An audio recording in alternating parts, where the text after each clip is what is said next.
درود دوستان نازنینم، خیلی خوش اومدید به کانال خودتون. با یک آموزش بسیار جذاب و زیبای دیگه در خدمتتون هستم که قراره بهتون این پترن بسیار زیبا رو برای دستمال سفره، دستمال آشپزخونه، زیر بشقابی، شال موب، رانر آموزش بدم و شما با هر مدل نخی که دلتون بخواد میتونید این پترن رو باف بزنید. حتی میتونید شال گردن یا دورگردنی هم با این پترن ببافید. یه پترن خیلی خوشگل داره و به نظر من برای فرشینه هم با نخهای ضخیم خیلی قشنگ میشه یا پادری باهاش ببافید.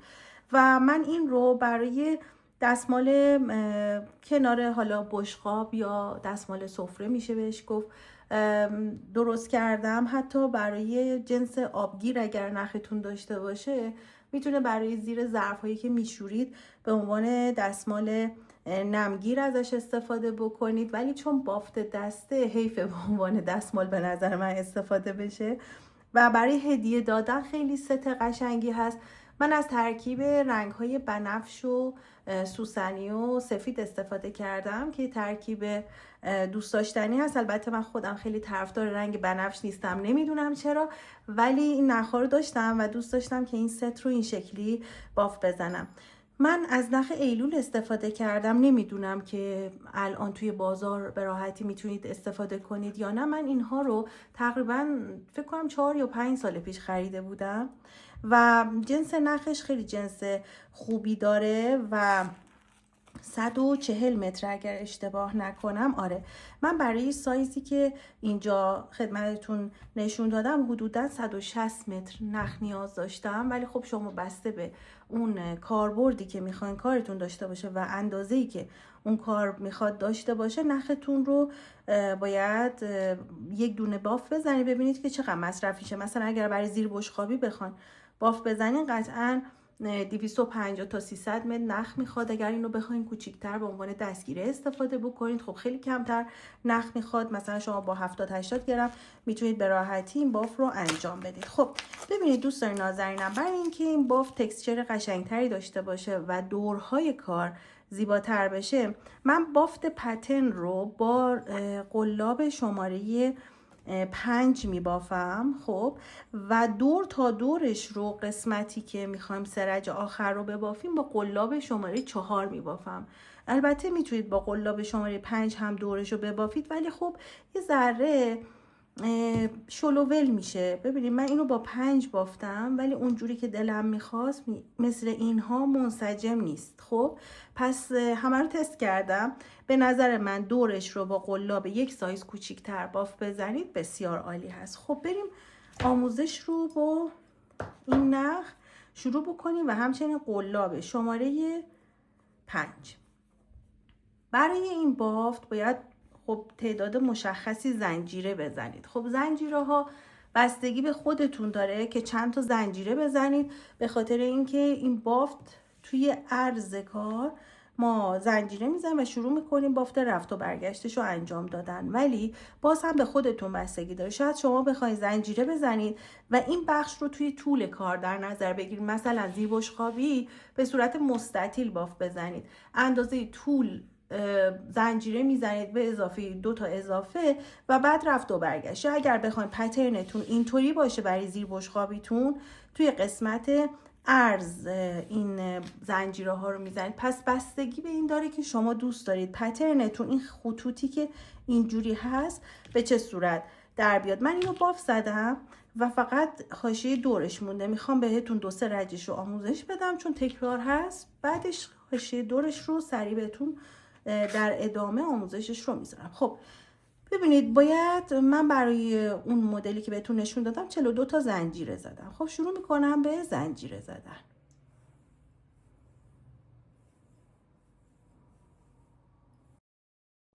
خب هر چند تا زنجیره که دلتون خواست میزنید. حالا من 25-6 تا بیشتر نزدم چون پترنش مهم هستش. خب 2 تا از زنجیره ها رو رها میکنم و بچه ها ببینید توی لوپ هایی که به این صورت ما داریم، این خط هایی که اینجا داریم، لوپ های پشتی باید بافتو بزنیم که کارمون تمیز بشه. 2 تا از این زنجیره ها رو از پشت رها میکنم و توی این لوپ میام و نخو میندازم پشت قلابم و اینجا قلابم رو وارد میکنم. خب نخ رو میگیرم، 3 تا لوپ روی قلابم هست و بعد میام و پایه متوسط میبافم، یعنی قلاب رو با نخ از توی 3 تا لوپ عبور میدم. اولین پایه متوسطه. اگر دلتون بخواد حتما اولین پایه رو مارکر بذارید. خب پایه دوم رو یه دونه بست میزنم. ببینید بست. مجدد پایه بعدی پایه متوسط و پایه بعدی بست میخوره. اینطوری ببینید اینجا بست میزنم. پایه متوسط، یه دونه پایه متوسط میبافید، یه دونه بست میزنید به همین راحتی. ببینید پایه متوسط و این هم بست. پایه اینطوری ببینید پایه متوسط و این هم بست.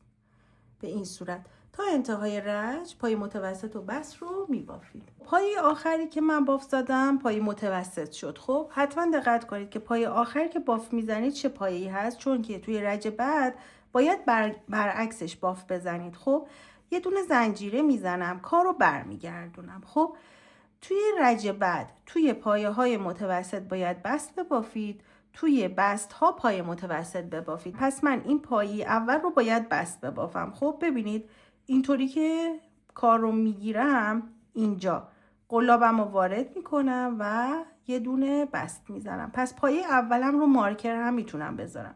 پایه بعدی که بست بوده میام توش پایه متوسط میبافم. پایه بعدی پای متوسط بوده میام توش بست میبافم. خب پای بعدی پای بست بوده باید پای متوسط ببافم و هر رج به همین ترتیب تکرار میشه. ببینید اگه بخواین مشخص بکنید، ببینید بچه پای متوسط اینجاش یه لوپ اضافه داره که باید برعکس ببافید. الان این پای متوسط هست، بست میبافم، بعد پای بست مشخصه یه شیب داره و اینجا لوپ اضافه نداره، باید توش اینطوری ببینید قلاب رو زیر گندمیش وارد میکنم و پای متوسط رو میبافم. بعد میام توی این پایه ببینید به این صورت بست میبافم، مجدد میام توی این پایه و پای متوسط رو میبافم، توی پای بعدی بست میبافم و به همین ترتیب بافتم و تا انتهای رج تکرار میکنم. خب به انتهای رج که میرسم، اینجا آخرین پایه رو که باف زدم یه دونه زنجیره میزنم و برعکس رج قبل بافتم رو به صورت رفت و برگشت انجام میدم. خیلی آسونه این پترن و در نهایت باف به این شکل در میاد. بچه ها ببینید هر چقدر دلتون بخواد این رفت و برگشت رو انجام میدید. خب وقتی به این مرحله رسیدید که اوکی اندازه کار به قد مورد نظرتون رسیده، البته باید اینو در نظر بگیرید که ما 3 رج دیگه دوربافی داریم، قلابتون رو عوض میکنید. خب من قلاب شماره 4 رو برمیدارم، یک شماره کوچیک‌تر. خب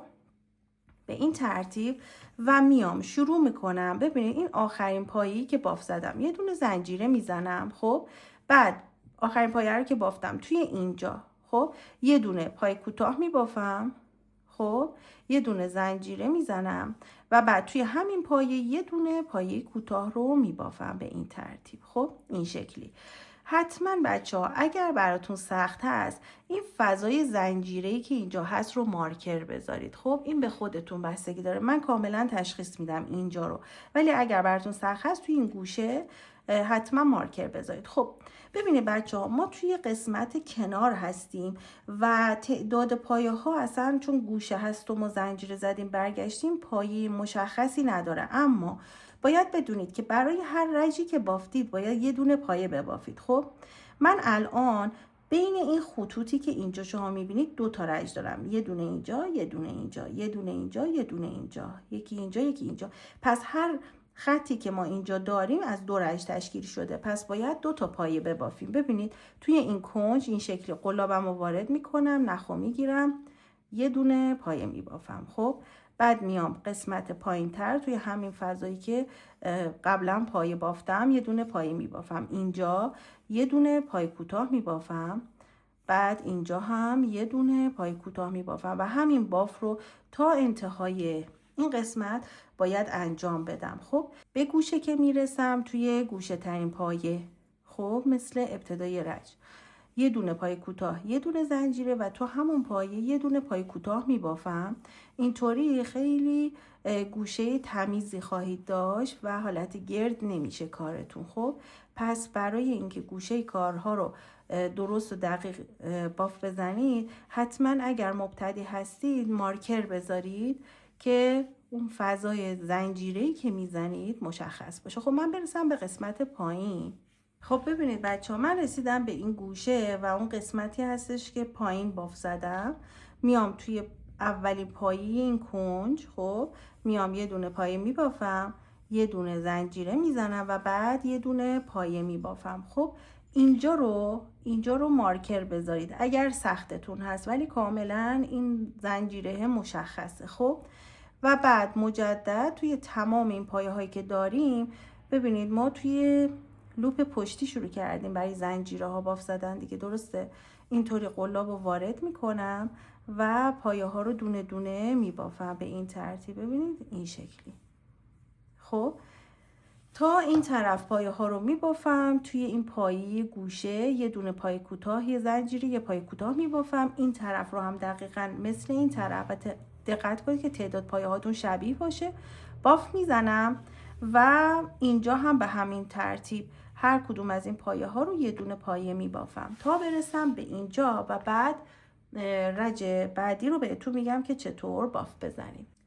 خب دوستان نازنینم، من به انتهای رج رسیدم. خب و میخوام که بافتم رو ادامه بدم. قبل از اینکه به این بافت رو ادامه بدیم، حتما ازتون میخوام که این کانال رو سابسکرایب کنید و حتما این آموزش رو از طریق کانال یوتیوب خودم بهار عسکری آکادمی ببینید، چون که این آموزش برای پلتفرم یوتیوبم ضبط شده. خب ببینید دوستان نازنینم، در انتهای رج میام ببینید اینجا اون فضایی هست که من یه پای کوتاه و زنجیرم رو بافتم و میام به اولین پایه اینطوری بست میزنم. خب یه دونه زنجیره میزنم و میخوام بافت رج جدیدم رو شروع بکنم. خب برای رج جدید توی همین فضای تک زنجیره که داشتم یه دونه پای کوتاه میبافم، خب یه دونه زنجیره میزنم و توی همین پایه یه دونه پای کوتاه میبافم. پس کلا توی رج 1 و 2 توی گوشه ها یه پای کوتاه یه زنجیره و یک پای کوتاه داریم. خب حالا میام روی پایه های بعدی شروع میکنم توی لوپ های پشتی. ببینید این گندمیه،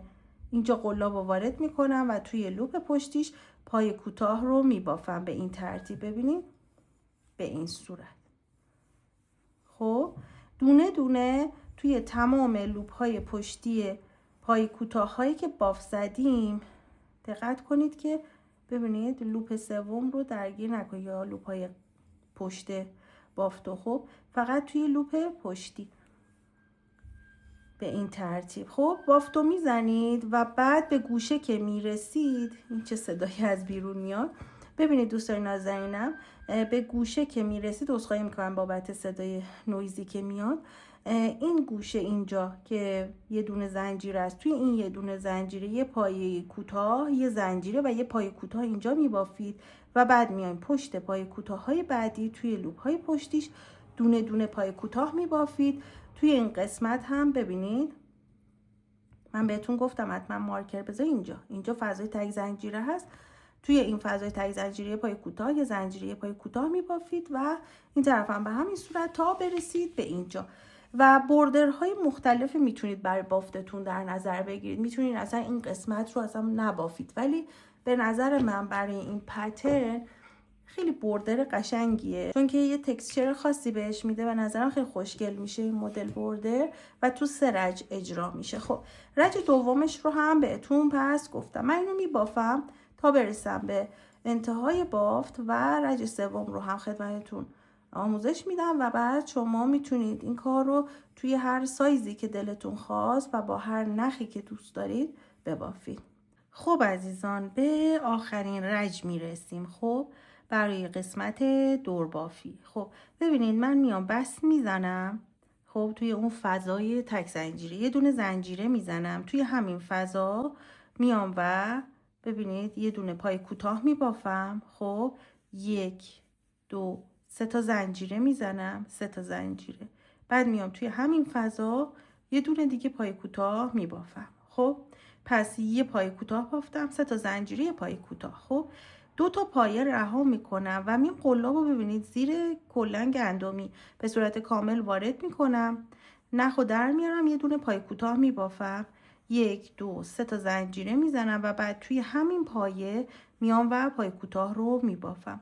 پس کل بافت ما دور تا دور اینطوری میشه که 2 تا پایه رها میشه، توی پایه سوم پایه کوتاه، 3 تا زنجیره و توی همین پایه کوتاه 2 تا پایه رها میشه، توی پایه سوم پایه کوتاه، 1 2 3 تا زنجیره، پایه کوتاه، 2 تا پایه رها میشه به همین ترتیب. پس دور تا دور تا انتها باید همین بافت رو تکرار بکنید. ببینید بچه ها به این صورت. اگر ضریب 3 باشه تعداد پایهاتون خب خیلی راحت تر هستید. اگر نبود مثلا یه دونه 2 تا اضافه اومد، یه جوری دیگه خودتون تنظیم کنید که بافتتون درست در بیاد. یعنی خیلی سخت نگیرید که حالا یکی 2 تا پایه این طرف اون طرف شد، مجبور شدید مثلا 3 تا یه جا پایه رها کنید. خب اتفاق خیلی خاصی نمیفته مگر اینکه کلا یا یه دونه یا 2 تا پایه اختلاف خواهید داشت دیگه. اگه 3 تا باشه که کامله، مشکلی ندارید، یعنی ضریب 3 هستش. اگر یه دونه یا 2 تا پایه داشتید توی گوشه ها که زنجیره زدید، یه طوری اینو خودتون درست کنید، چون اونقدر نباید سخت بگیرید برای این مدل باف، برای دور تا دور. خب من اینو تا گوشه میرسونم. ببینید که برای گوشه هم همین کار رو انجام میدم، خیلی کار عجیبی انجام قرار نیست بدیم، خیلی راحت. 2 تا پایه رها، یه دونه پایه، 3 تا زنجیره و توی همین پایه یه دونه پایه، 2 تا پایه رها. ببینید 1 2 3 مجدد 2 تا پایه رها میرسم توی این گوشه. خب 3 تا زنجیره و توی این پایه 2 تا پایه رها میام توی گوشه اینجا. خب همین باف رو بچه ها دور تا دور تکرار میکنید. در انتها هم آخرین پایه رو که میبافید نختون رو قطع میکنید، بسته مخفی میزنید که حالا اینجا رو بهتون میگم که آموزشمون کامل باشه. خب دوستای نازنینم ببینید من بافتم رو تا اینجا انجام دادم. خب در نهایت 2 تا پایه برام مونده. البته ناگفته نماند که من اینجا یه دونه پایه رها کردم و بعد توی پایه بعدی اومدم بافتم و زدم. خدمتتون عرض کردم که 1 یا 2 تا پایه احتمال داره اگر ضریب 3 نباشه بافتتون اختلاف داشته باشید که توی این قسمت آخر میتونید برطرفش کنید. خیلی چیز پیچیده و سختی نیست. خب نخم رو قطع میکنم. خب یعنی اینطوری نخو در بردم از توی این پایه. حالا بسته مخفی رو دیگه خیلی بهتون گفتم، یعنی فکر میکنم دیگه همتون بلد هستید. خب ببینید من از پشت این پایه، ببینید زیر این گندمی قلاب رو وارد میکنم، این حلقه رو میگیرم، خب میکشم و اینجا از توی این پایه‌ای که نخش در اومده بود. خب حالا میتونید اینو با سوزن هم انجام بده. از توی این پایه از وسطش سر نخ رو عبور میدم و اینجا ببینید بسته مخفی، یعنی طوری گندمی اینجا ایجاد شد که مشخص نمیکنه که اینجا انتهای رچ هست. بعد هم نخ رو لابلای باف مخفی میکنید.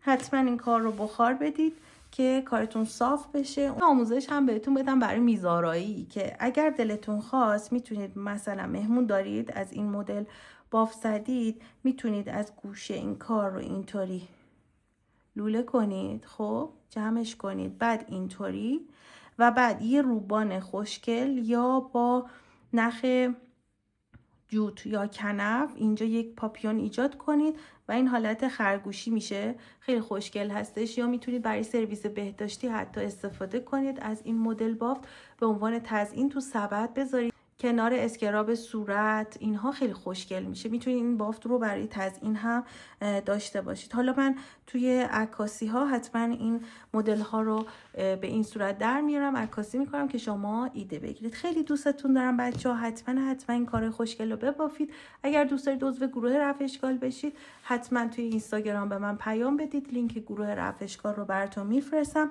و توی گروه رفع اشکال میتونید سوالاتتون رو مطرح کنید یا اینکه عکس کاری خوشگلتون رو حتما برای من بفرستید. اگر توی اینستاگرام همین کارها رو باف زدید و گذاشتید، منو میتونید تگ کنید، کار زیباتون رو ببینم. خیلی دوستتون دارم. موفق پایدار باشید تا آموزش بعدی.